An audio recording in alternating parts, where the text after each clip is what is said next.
Ivan Wilson, legendary bass player slash guitar player slash jack of all trades, Shrine of Skulls. Ivan, how are you doing, man? I'm doing great, sir. Just grinding away, grinding away. Thank you for the invite. Oh, of course, anytime. And Ivan, you've been a veteran of the music wars for a long time. Why don't you talk to us and tell us about your musical journey, man? Where did this whole mess begin? Oh man. Well, I've been playing music since I was a kid. Um, this particular project, I guess, would probably have its roots in 2000, late 2017. Um, I was in a, I around that time, late 2017, I commissioned a album cover painting from Dan Seagrave for a previous project that I was in Portland, and um, I think around 2018, roughly 2019, that project fell apart. So I kind of had a Seagrave album cover, you know, some songs and some stuff left over, and I couldn't really just let it go to the wayside. Had to keep grinding away, and so that's kind of the origin story of this project. And and I just kind of just kept grinding away with the songs. I really didn't have a mission per se. I just knew I had to keep going, and and yeah, and then I just started running into more like-minded musicians for this particular project, and it's gone from there. So it's been a lot of work, but Man, it always is a lot of work, but it's definitely well worth it as as musicians. And I hate to use the word artist, but expressing ourselves is important. And and other people connected to our music as well. And like Dan Seagrave, obviously legendary artist, but for everybody that doesn't know, what kind of other work has Dan Seagrave done? oh man, he's been one of my favorite artists since the beginning of the early first wave of death metal. Dismember, Entombed, Edge of Sanity, Suffocation. I mean, the list goes on. The guy's a legend, and in the metal community and death metal community, and yeah, it was quite an honor to end up working with him. It was kind of shot in the dark, hitting him up. I'd hit up a couple other artists previously on that particular album, and they didn't bite. And I was like, "Fuck it, I'm just gonna hit up Seagrave." And he was very, very, very cool guy. He of course wants to, first and foremost, he has to like your music, and he has to like where you're coming from. So that was very cool to get the approval just right away from the get-go from him and start working with him. And then as the project evolved, the original project collapsed, and I started evolving into the new project and started talking with Dan. I'd initially had him paint in a symbol that we had created for the first band. And so when we had to pass into Shrine of Skulls, I had approached him about it, and even sent him some demos and stuff. And he was very, very supportive. He's been very supportive through this whole process, switching, the concept and all that. Ended up painting another cover to kind of coincide with the album. As I had him remove the symbol from the original album cover, he started talking about ideas to incorporate new symbols that I had for the new band. And we were just going to originally just include it in liner notes. And then he kind of upsailed me and said he had a great idea for a back cover. And then once he sent me the sketches, I had to just go along with it. I was like, fuck yeah, let's do it. And it's very cool to have somebody like that in your corner and to be giving you inspiration behind the scenes when things are falling apart, things are crumbling, but you have somebody like that in your corner. And so yeah, it was very cool experience, and hopefully you can continue that working relationship with him in the future. Man, that's rad. Number one, I mean, on a lot of levels. Number one, to have an artist listen to your music, somebody like him who is legendary that's done all those album covers, and be like, I deem this worthy. I feel that I'm going to be associated with this. That's really cool. So, that speaks to the quality of your music right there, number one. And number two, to have him have other ideas and expand upon them, and and keep changing things and making stuff better that more accurately reflect what you're doing. That's really cool too. And what a legendary artist. I mean, the guy's got, you know, a catalog that's, probably one of the best artists of all time. Like, I think of him, and I also think of like Ed Repka, who did like the Death covers and did the Megadeth covers and stuff, like legendary dudes. And that's really cool, man. And how much of a departure is it from Shrine of Skulls to your previous project? Because I know you write a lot of music, man, and you write a lot of music for both bass and guitar. And in your previous project, you were a bass player. Is that correct? Yeah, bass was my main instrument. In fact, it was starting to do demos for the album, for that previous project, where I just kind of felt compelled to start learning guitar, just as a matter of helping the demos evolve quicker. And as that evolved, I was initially just doing it for the demo purposes only. I wasn't really planning on being a guitar player at all. It just became out of necessity, you know.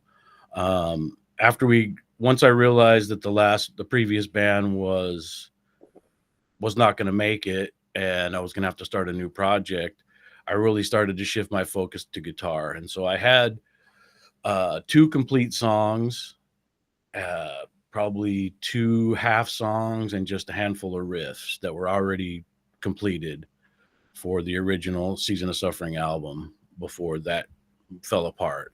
And then, so that's kind of what I was left with when I started. I had the Seagrave cover, I had a couple songs and a couple half songs, and most of the song titles and lyrical concepts were mine already. So I just kind of went from there. And then once I started learning how to play guitar, and honestly, I'd never used a computer before.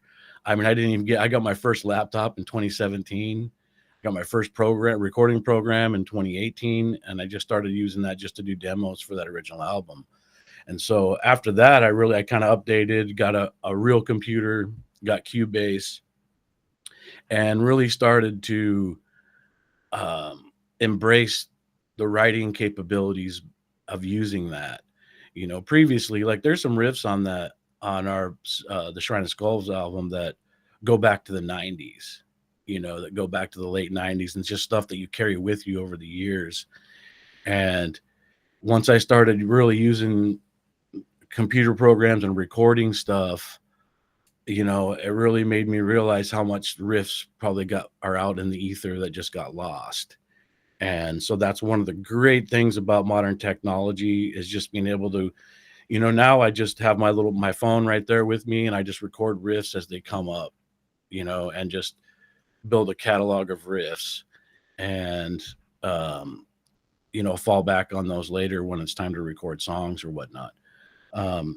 But once I started embracing that, I really started to see the advantage of writing that way and retaining riffs and capturing those little spontaneous moments, because that's where, to me, the true riffs come from, and the true spark is those little spontaneous moments. And I've learned to just capture them as soon as I can, and then I'll evolve them later and add on to them later. But so, yeah, that definitely changed the way I write and how I approach the writing process. And so that has definitely changed. And it's also opened up a whole nother world. I've been able to record a lot more, advance my ideas, take a couple ideas and reapproach them later, things like that. Man, that's awesome. And it sounds like you have your like own method or workflow that works for you when you're creating music, or even writing music and stuff. And that's really cool. And I, as somebody that embraces technology as a tool, I don't think we should like use it as a crutch, by no means. And I'm sure you feel the same way. Like, if some people say it's a fine line, in my opinion, it's a broad line. Like, like, I understand like backing tracks, like I get it. I mean, it's been around forever, and I mean, I use them too, but it's out of necessity. And I'm a proponent of, don't be recording stuff you can't play. And how do you feel about stuff like that? Yeah, I mean, I think you should always be pushing yourself outside of your comfort zone. I think there's a lot of guys, and I've been involved with a lot of guys that kind of just really like to stay in their wheelhouse, and that really I mean, in my mind, prohibits you from learning, expanding, and becoming a better musician. But yeah, there is that line there where you don't want to overdo it. And, a lot of my big influences, especially now modern influences, are more into the tech death genre, I guess you would say. And I'm not super tech capability wise, but I love that stuff. And so I think that maybe um, I've kind of found a little stripped down tech version of things the way I do write my music. It's very detail oriented, and there's a lot of details and precision that's involved.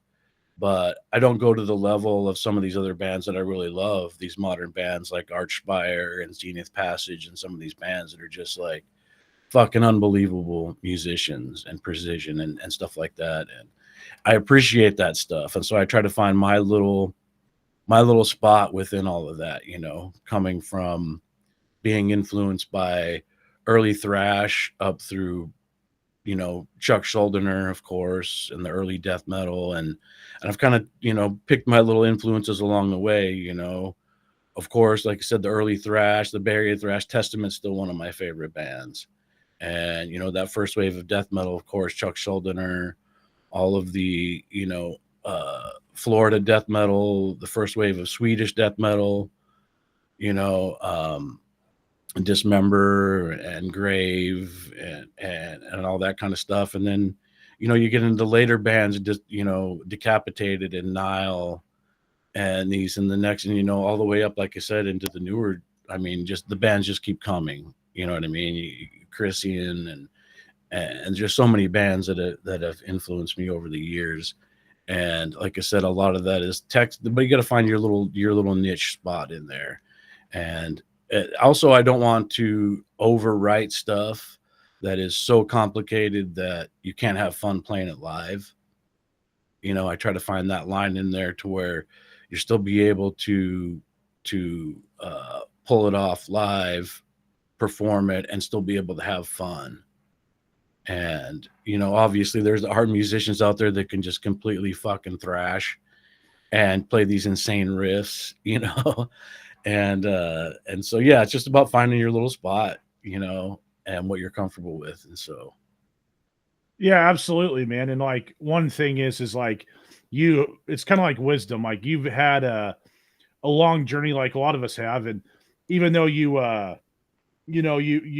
started at point A, on your way to point B, like you pick up things as you go. And as a musician, I think it's really important to do stuff like that and embrace things. And like, I'm kind of stuck between the world of like the new and the old or the older styles. And so like when I was a teenager, like in the early or the mid 90s, late 90s, I was all about like thrash and death metal and stuff like that. But, it wasn't really a big part of like, everyday life where like in the 90s, like it was a thing, or thrash in the 80s. And it's stuff that I think that, I really missed out on. I wish I would have been around to see it.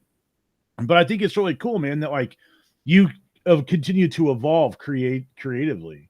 And you're always talking about like pushing yourself and, making sure things are right and growing and expanding. And I think that that's something that we can all appreciate is, even looking forward or backward, there's something to be learned everywhere. And like, when you transition from playing bass and mainly playing guitar at this point, did it really open your eyes to really how different playing guitar and playing bass really are? absolutely. And it also helped me find a lot of the similarities in there as well. And also, it's funny, all the years of playing bass and growing up and playing bass and all these bands, I always used to hear people would come up to me and say, "Oh man," other musicians and just not musician people would just be like, "Oh, you play the bass like the guitar," you know.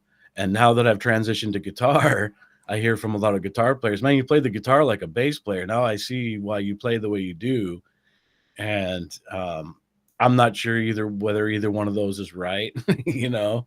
But I've definitely found, especially with the rhythm guitar and being able to do the rhythm guitars and the bass on the last album, trying to find the little interchanges, because not only details but instrumental interchanges is a big thing for me, and dynamics, and trying to find the little interplay between the musicians and the instruments. And so that honestly opened up a lot more possibilities to me, not only just writing on a computer and being able to record the separate tracks and experiment with different ways to do it, a particular part, um, but also just the relationship between the instruments. And it honestly opened up my eyes to bass playing a little bit more once I switched to guitar. And yeah, and it's different because uh, in a lot of different ways. And so I'm still trying to find that. I like to go back and forth now in the writing processes between writing on guitar and writing on bass. A lot of my previous songs I would write on bass, and you're just kind of going by the notes strictly. There's no distortion, there's no palm mutes, so you're just relying just on the notes. And when you're doing guitar, there's all these different techniques that can make the notes sound so much different. And so between those two kind of viewpoints, I can find a lot of different variations, and it's opened up a lot of different just ideas for me. Awesome, And man. And yeah. I think like rhythmically too, like the little, like you say, the interplaying. So I mean, I know your guys' first album really, really well, and there is a lot of dynamics in there and stuff that like maybe some people like would not necessarily think of too. And I think it's really cool that the interplay between the instruments, things panning left and right, back and forth. You got multiple things going on, and that is like a lot of different stuff that I as a guitar player, strictly as a guitar player, wouldn't think about stuff like that. Yeah, and it's something that I'm elaborating on when it comes to even the newer material, is that little interplay and switching from left guitar to right. I try to write that way, where I just have one pan left, one pan right, and just experimenting with the interplay and switch off between those, and rhythm breaks and stuff like that. Because I'm not really a lead player, so it's really just about the fundamentals of the arrangement to me. And so yeah, it definitely, it's become a lot more fun for me, I think, just the writing process, which I thoroughly enjoy. I always have enjoyed the writing process. To me, is like assembling a puzzle, kind of. Same with the lyrics. I try to put a lot of work into them, and take it to heart, and really try to experiment and try to find ways to keep pushing it and to take it to the next level. And really just experimentation is the key. But also trying to retain, like we were talking about before, that original spark of that original idea that just comes from fucking nowhere. It's just like out of the ether. And to me, those are the prime things, because somehow they're speaking to you on a different level, and they're talking a language that is just completely natural but supernatural at the same time. No, I get it, man. And like, how many good ideas have you ruined? I've ruined a bunch of them by trying to make it better too. Like sometimes things are just what they are, and you get like, oh, what if I change this, and what if I change that? And like it kind of gets lost in the sauce, if you will. Like, have you ever experienced stuff like that? Oh man, and I look back on to how many riffs I've probably lost over the years by not just recording. That's one thing I've learned. Just like, don't fuck with it.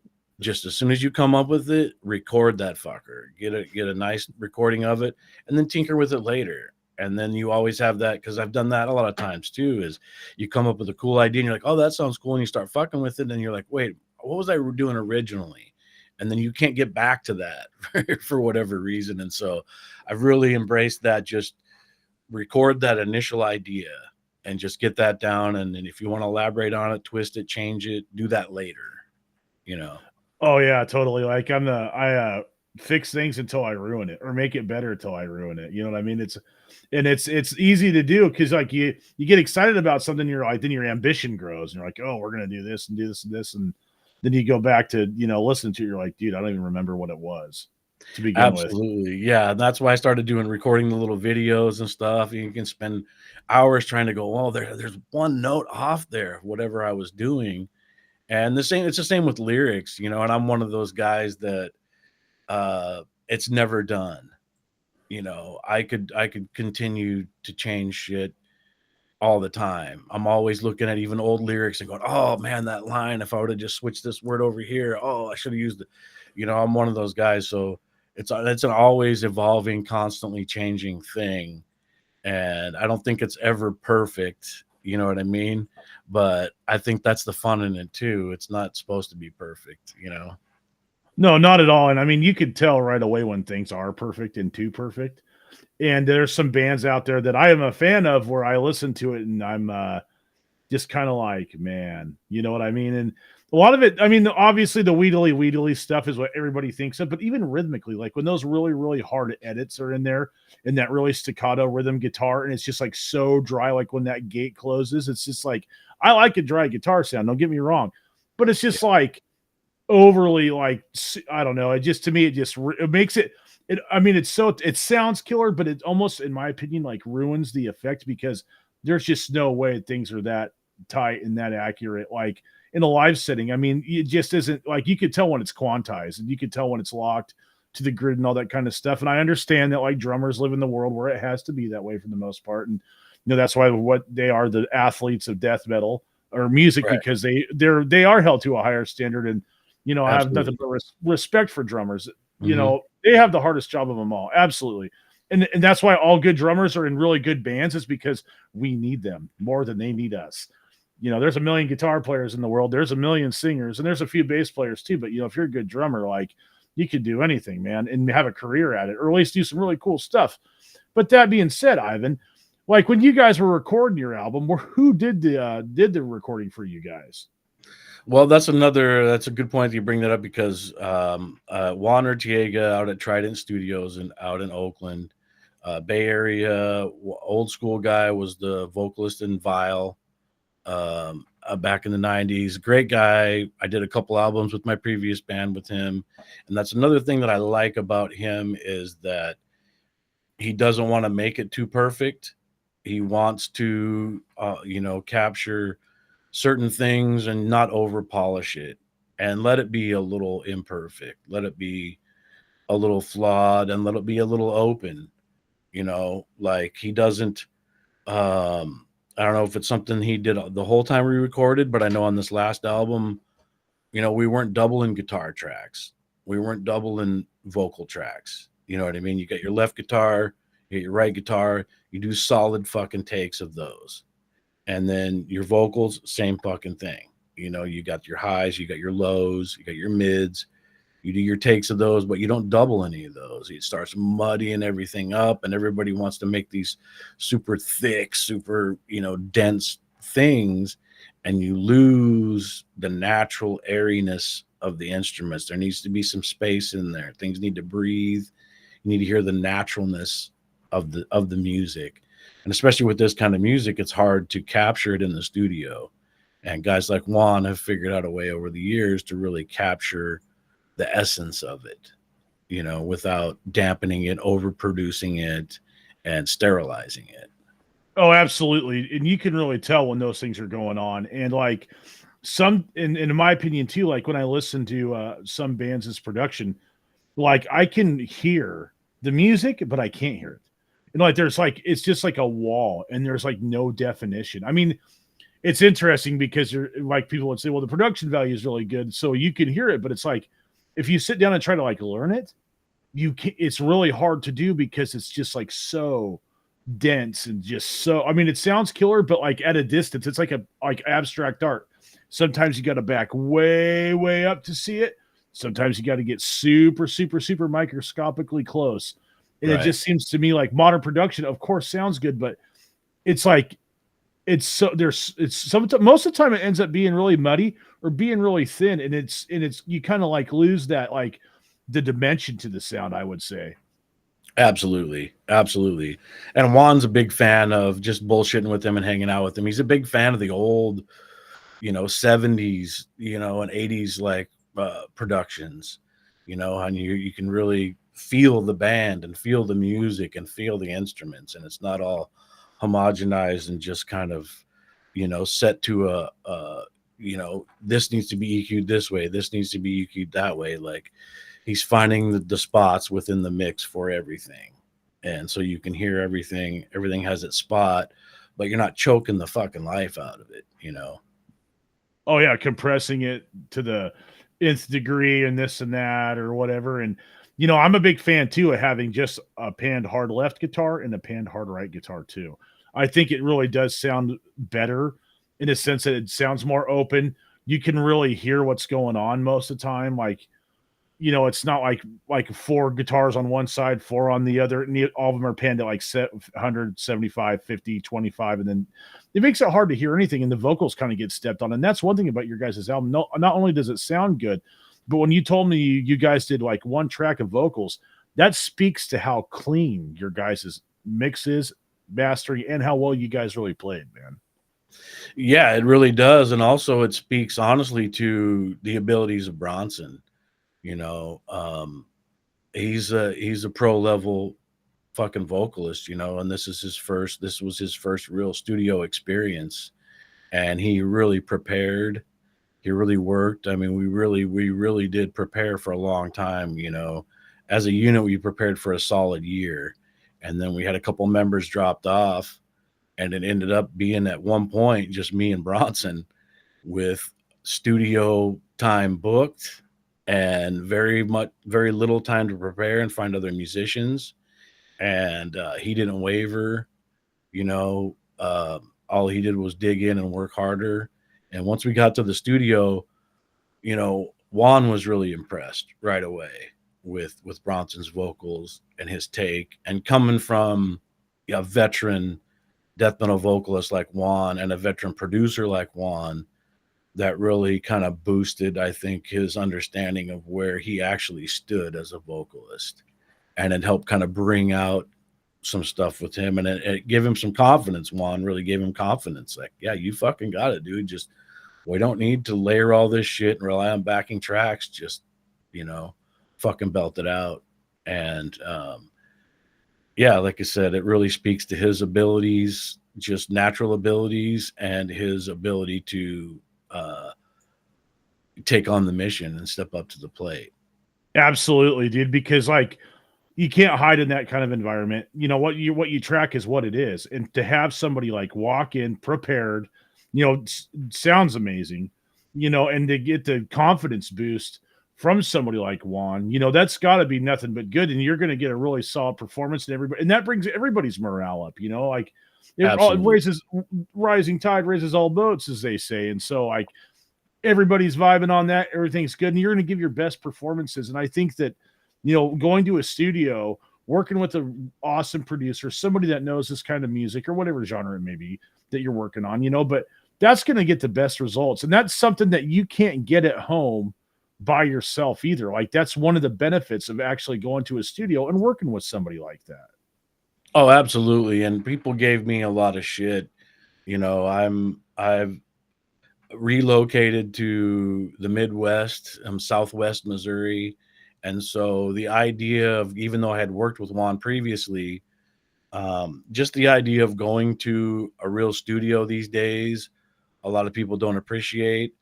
Traveling halfway across the fucking country to go do a studio album is not what people do nowadays. And I got a lot of shit for it from people, but to me, there's a valid reason for that. And like you said, getting into taking yourself out of your comfort zone, not relying on your little studio tricks and not relying on being able to play it comfortable.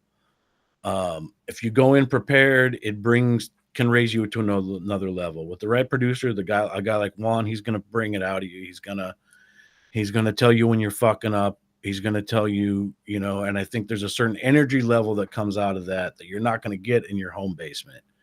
Not only that, but the dude has years of producing experience that you're just not going to get trying to do it at home. You're just not. And also not even just the expertise and the wizardry with the knobs, but just the understanding and the ear to go, hey, have you thought about trying this? Have you thought about trying this? And I've learned over working with him, he's a great guy to bounce ideas off of. So I can go, hey, the drums are doing this in this part. What do you think if we do this? Or should we stick with what he's doing? You know what I mean? And so that's one thing I've learned over time is to try to work with people who are better than me. You know what I mean? And that can elevate the project. And everybody that I worked with on this album elevated the project so much. And Juan was one of those guys, you know, it's just something you're not going to get at home. Absolutely, dude. It's like having the ability to have like a world-class editor right there next to you and somebody that presents ideas and there's nothing wrong with that. I mean, how many times do you think it would speed up the process or have better results if when you were writing music, if you had somebody like that sitting right next to you? You know what I mean? Like, that's only going to make things better. And I can totally understand. Like, I've been to studios, but I've never worked with somebody like Juan who really knows like death metal and metal in general, has the street cred and the production credit. It's really, really cool. And now I got to ask you a difficult question. Yeah. What track on that album is your favorite? Man, there's little pieces and little moments, I think, of every track on there. Probably my favorite track to play is In Its Shadow Rots an Acropolis or Vortex of Damnation, the closing track. And that was one of those ones that was kind of sleeper for me. It wasn't until it got done and got finished that, there's parts in there that still to this day practicing will give me goosebumps, and In Its Shadow was one of those ones that's a little more technical and has a lot more precision parts. And I enjoy that as well. I really enjoy those precision parts, and especially linking and getting the band and everybody can lock in on those little parts. It's a lot of fun. So, do you like the recording process, like the production side of stuff more, or do you like the performing side of stuff more? Oh man, that's hard to say. I know I'm dying to get back on the stage again. It's been too fucking long. And so that's something that's in the forefront of my mind right now is elevating this project and getting it to the live setting. And I really thoroughly enjoy writing. I thoroughly enjoy putting together all the pieces and researching things to write lyrics on. I really enjoy writing lyrics. Me and Bronson have developed a good writing relationship and finding new themes to write about. But being in the studio and hearing it come to life after all that work and all that stuff is a great moment, and when you're hearing the pieces come together and you're like, oh, okay, it's finally a fucking thing now. That's a magical moment. Especially when you got other people in the studio and if the producer's into it, and that energy level is like, that's kind of almost one of the little big payoff moments in the whole process, getting to the studio and getting there and seeing the ideas come to fruition is a big, huge part of it for me too. Absolutely, man. And like, I think I love playing live, but I think the only thing that like rivals that experience, like when you're playing a good show and people are into it, it's a good time and everybody's digging it, is when you get to hear things back for the first time. Yeah, it's like, yeah, for sure. It is a high, Oh yeah, and just like especially like when you're like really working on something really hard, but then you like get to hear it when it's like done, and even like when I'm making demos and stuff, like I'll like restrain myself from like not listening to like when I get the drums, like even just like a programmed drums for an idea. Like once that's done, I'll record a guitar. I refuse to, and like I'll make sure each part that I'm doing is right, but like I'll refuse to like go back and start it from the beginning. Like I have to wait until all of it's done. I mean, tracking vocals is whatever, but like vocals. No, I'm just joking. But like when I'm like, like when I'm like get the guitars in there, like because you can start, and you start hearing stuff. It's like I wait to the very end. It's like like a reward, if you will, of just like getting to hear it. And that's one of my favorite moments is like, and especially if you're around other people, you know, it's a collaborative effort. Everybody's having a good time. The producers into it. It's like, that is the coolest shit ever. You know what I mean? Like it's just an awesome Absolutely. feeling. Absolutely, it is. It is a great feeling, especially after putting in all that work and you got all these ideas bounce around and to finally hear it come to fruition. Yeah, like I think the next best thing is just being able to actually present those ideas to a crowd and feel the energy and the response and you know that's where our vision is next. You know. Absolutely, dude. And like I said earlier, you've been around the block a few times, and you've gone. What is the around the some traveling? What was the absolutely worst show that you had ever played? Like, does it have to be performance wise? But what was the worst experience you have had? Oh man, I've had some rough ones over the years. You know, I've been playing in band since I was in high school, and I'm an old motherfucker. So, God, that's hard to nail down. I mean, I think there's a couple spots when you get on those rough days on the tour. You know, I remember one time being on a bigger tour and we played a really big show we played a really small town in Idaho, and there turned out to be, I mean, the show was packed, and it was one of those shows where you show up and like, whatever, and then the show was just like, amazing. And then the next night we were playing Seattle, so we're like, oh man, this tour is going great. Fucking Seattle's gonna kick ass. And then we got to Seattle, and it was a complete fucking bummer. Like the promoter had dropped the ball. There was hardly anybody there. You know, I mean, half the people that was in fucking Idaho and some Jerome, Idaho, or wherever, compared to Seattle. And the promoter was a dick, and you know, it was just one of those things. But you run into those shows all the time. I mean, I don't think I've ever had an absolutely completely horrible experience. You know, we've had you show up to a show and it gets canceled before you can play. I've had a couple of those suck, especially if you're traveling. um but honestly, man, I mean, I don't care as long as I can fucking play. And even if it's just the fucking merch guy from the other band who likes you know what I mean, or who gets it, you know. I don't care. But yeah, there's definitely some rough days out there, especially when you're on the road. You know how that is. And you just got to find a way to just enjoy the music and enjoy just getting on a fucking stage, you know? Absolutely, dude. And like the more it's like playing basketball, dude, or like baseball or sports, like the more shots you take, the more times you swing the bat, you're gonna miss a few here and there. And it's gonna happen. You're gonna have good days and bad days. And you know, being able I always try to tell myself, like, even if it's a bad show, at least I'm getting to do this. You know, the idea of traveling's cool, hanging out with your friends is cool. You know, even if you're around people that you don't like. I mean, it's like just the premise of doing it is awesome. And as people that have gotten to do some cool stuff, how fortunate we are. And that's something that I'm sure we both don't take for granted. Now, I do notice I see a Big Island Metal Bash T-shirt. What is the Big Island Metal Bash? I heard it's in Hawaii, but tell me all about it, Ivan. Yeah, absolutely. So last year was the first year, the first iteration of it. It's put on by Damian Boynton.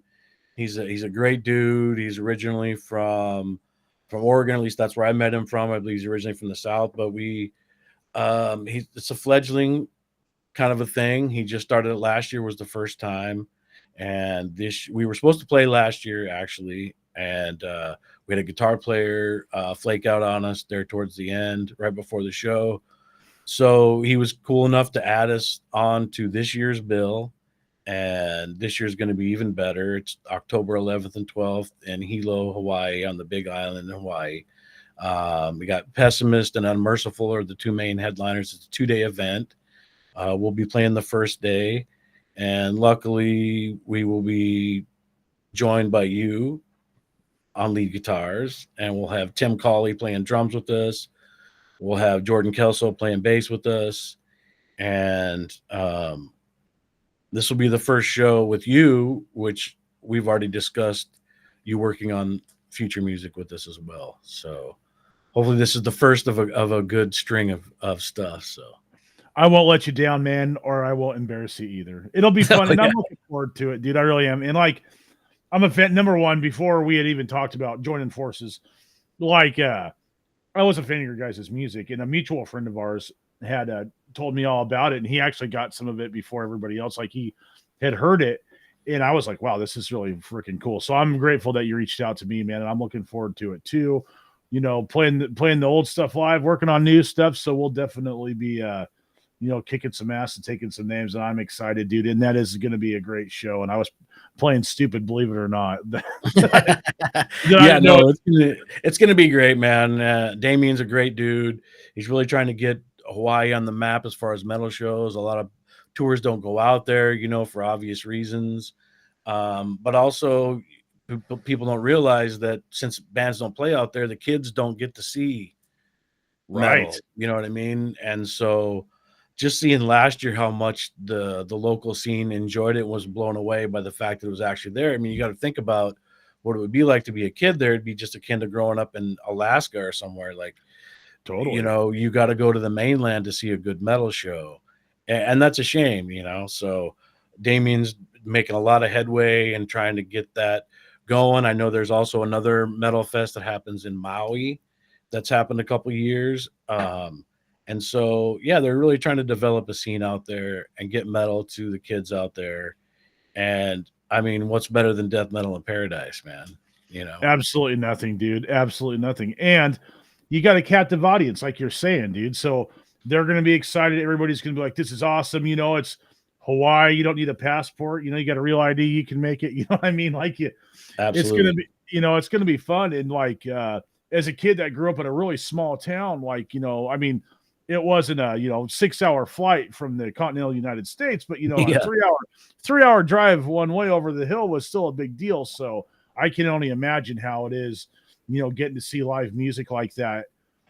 When you don't have those opportunities, because you can watch shit on YouTube, you can listen to, CDs or vinyl or whatever your medium is, but there is a huge difference between like getting to see like a band and like from a genre of music that you like and like in front of you. It's a whole other experience that, that probably inspired most of us to even play music. So that being said, Ivan, like, what was the first band that you ever saw where you were like, this is fucking awesome? oh Jesus. I mean, uh, you know, as cheesy as it sounds, Metallica, you know, Nothing wrong I with that, I dude. ended up seeing Metallica in the early days on the Injustice tour. I was a huge Metallica kid growing up, and that was the first real the energy level. And then, you transfer and start seeing bands Slayer, you know, and stuff like that. Even Pantera, as cheesy as that is to say these days, was one of the best shows that you could have seen in the 90s, and Slayer, just that energy level. And, and then also seeing bands like Carcass and seeing Death and seeing some of these bands. To this day, I prefer a club show or a theater show over an arena show or a giant festival, because to me, that's the primal thing that it's tapping into is live, right? That's the primal human thing that energy transference that between the stage and the crowd, and like it doesn't get any more intense than in that setting of a club or a theater. The big arena shows are great, and you got all of the show and this and that brings a whole nother energy level and being in a crowd of thousands of people. But there's really something about that energy transference in a small club or a theater that's really primal, I think, and really speaks to the impetus and the original reasons we started playing music to begin with. CDs and video and all this stuff are just, advantages of technology. But in the end, to me, it's really all about that primal, that feeling and that connection. Absolutely, dude. And I remember being a kid and watching Death live in LA Raw every day after school. Like, it was like what I would do. I'd watch that. I'd watch Megadeth Rusted Pieces. and Sepultura Under Siege every day after school. Like from the time I was like 14, I watched that every single day. Anyway, as a kid back in the day, like that was a big deal to me because like we didn't have YouTube, dude. I couldn't see like, Dismember play at Wacken, with the touch of a button. You know what I mean? Like, so getting to hear the extreme stuff from Europe or any metal at all was a privilege, like, especially in the small town. I keep saying that, but it really was like you had to know somebody who knew somebody that traded tapes that worked their ways up to CDs that had a computer. And there was this guy I worked with, or he worked with a buddy of mine. They were older than me, but he was from back in the day, tape trader guys, right? And he worked at the only place in the county where I lived that had a high-speed internet connection. So, like, he was getting, like, what did he get? Like, Slaughter of the Soul, like, when it first came out before it was released in the U.S. And, like, all those Melodeath bands and Swedish bands and, like, Hypocrisy and stuff. And even, like, Marduk and all that, all that kind of stuff. Yeah. Even power metal stuff like Firewind and, freaking Stradivarius. And so, like, when I was playing guitar, like, that was, like, the stuff I really liked because I was a huge Metallica fan, huge Slayer fan. Pantera too, but like at a certain point, it was like, I don't want to learn Limp Bizkit songs. I don't want to learn like this crappy 90s alternative bullshit. Like, I want to learn how to play metal. And at the time, metal wasn't very cool. So you go to like get a guitar magazine, like at the local mall, which was like a Fred Meyer that was built like a month before. That was the mall to us. Yeah. And you're like peeling through the pages and you're like, dude, like, what is this bullshit? So like getting to hear that kind of stuff, it was like super exciting. And then I'd go on, go to school and go to the computers and like I would print off like sheets of guitar tab from this Harmony Central thing, and all of it was wrong. But I would just sit there like skip class and just print off like I'd go through a ream of paper a day, and then they'd be like, quit doing that, and I'd be like, no, this is why I'm here. I'm not here to learn anything. I mean, I'm here to learn, but it's not from you. This is what I'm learning. Yeah, exactly. So I had to use the printer, and after I'm done, I'm gonna leave and go home and practice. Yeah, but that's one thing, man. Is like I've seen a lot of good shows, happen to, share the stage with some really good bands. But I think smaller shows are cool because like it's more personal. It's more in your face. It's like just more on every level. And the first show I saw Cannibal Corpse and Dimmu Borgir in Portland at the Pine Street or whatever. And I was probably like, I don't know, man, it was like 1998. So I was like 14. Yeah. And dude, it was, and my friends I went with were these same older dirt heads that were like the tape trading dudes stealing music or getting it from off the internet. Anyway, so we went, dude, and like Lamb of God played. They're a good band, and there was somebody else too. I think the Haunted. They're cool too, but like we were outside, doing things we shouldn't be doing, like libations and having a good time. And I was just a kid, and so we went in there, dude, and Cannibal played. And soon as the bass hit, and just as soon as like it was so bludgeoningly loud that like all the oxygen in the building had been displaced, and instantly after drinking all the stuff outside, my stomach felt like it was going to crawl out of me, and I had the worst stomach ache, and I thought it was like suffocating too, and it was just so brutal. And it was the best thing I've ever seen in my life, and that was because it was in a smaller venue, like.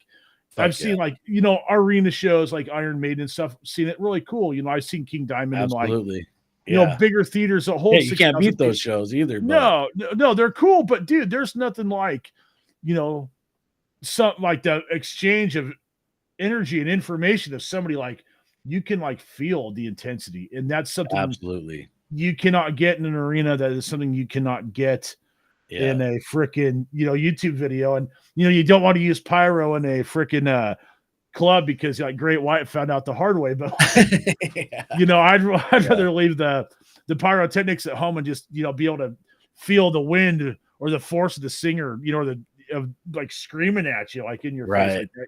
That can never be rivaled, man. Never. Fucking A's. Absolutely, man. Absolutely. It's the best. Ivan, thank you so much for joining me, man. It's been a great chat with you, dude. We could sit here and do this for hours. But before we wrap things up, dude, is there anything that you'd like to say before we call it? I just have a few thank yous and a few shout outs. I think for the album that we did, it was an immense amount of work, as trying to get an album, to write an album, record an album, release it, to do that all properly and not just to half-ass it is an immense amount of work. And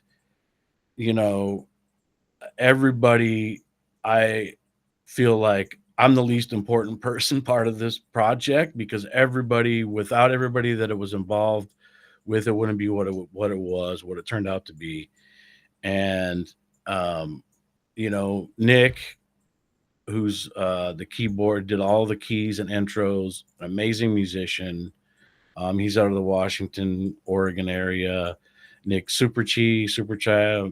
I'm probably saying his last. I'm not sure I say his last Super, name. thank you. Yeah, super fucking badass. He also does keys. He has a Wraith Knight, as in one of his projects that he has, and definitely worth checking out. I will definitely be working with him in the future releases. Chasing. When I first booked the studio time, we had a full lineup, and that was at the beginning of 21 and 22, excuse me, and then about halfway through 22, it was just me and Bronson. And so we had to find another guitar player to do leads. We had to find another drummer.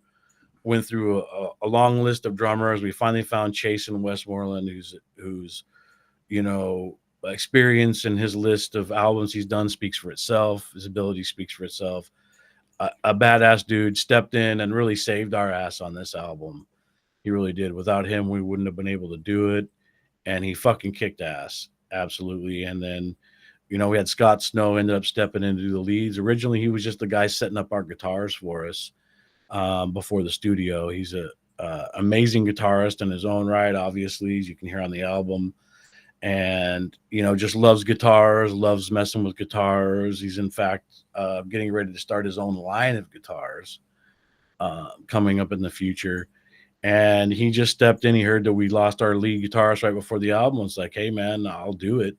We had to record the leads at his studio after the initial production in California, which took us a while, but was definitely worth it. And, even all the way down to, Roberto Tederico is another amazing artist from Italy who did all of our logos for us and some symbols. Johnny Burrows, who's out in Oregon, who also I worked with in Season of Suffering. He did the layout, helped me design a few symbols, design a bunch of stuff. And so, yeah, I mean, it was one of those things where it really was the people that I've worked with that made this album what it was. And, we don't have the resources to properly, promote the album like we wanted to or like it deserves. But it's out there, and it's a good foundation for where we're going forward. And like I said, everybody that stepped up to help me, when this album first started, was pretty dark times for me personally, and I didn't have much but the music, and which hasn't been the first time in my life that's happened. But you find those times in your life where it really is just about a core group of friends and family and the fucking music, and everybody that's been involved has been a champion for the work that I've done, and has also elevated it to a new level that definitely is inspiring to the future and what we have to offer coming forward. I've kind of touched bases with you on this. We already have the next, 2 albums basically written. So, it's just time to kick some ass and bring this shit to the crowds, bring this shit to the people, and honor all the people and all the work that they did. So, Man, that's really cool, Ivan. It sounds like music and art for the right reasons, dude. And it's a lot of awesome people went into making their album. And like you said, it's just the start, and the next step is to outdo yourself this next time. So fucking A, man. We better get our ass to work. Fuck yeah, let's do it.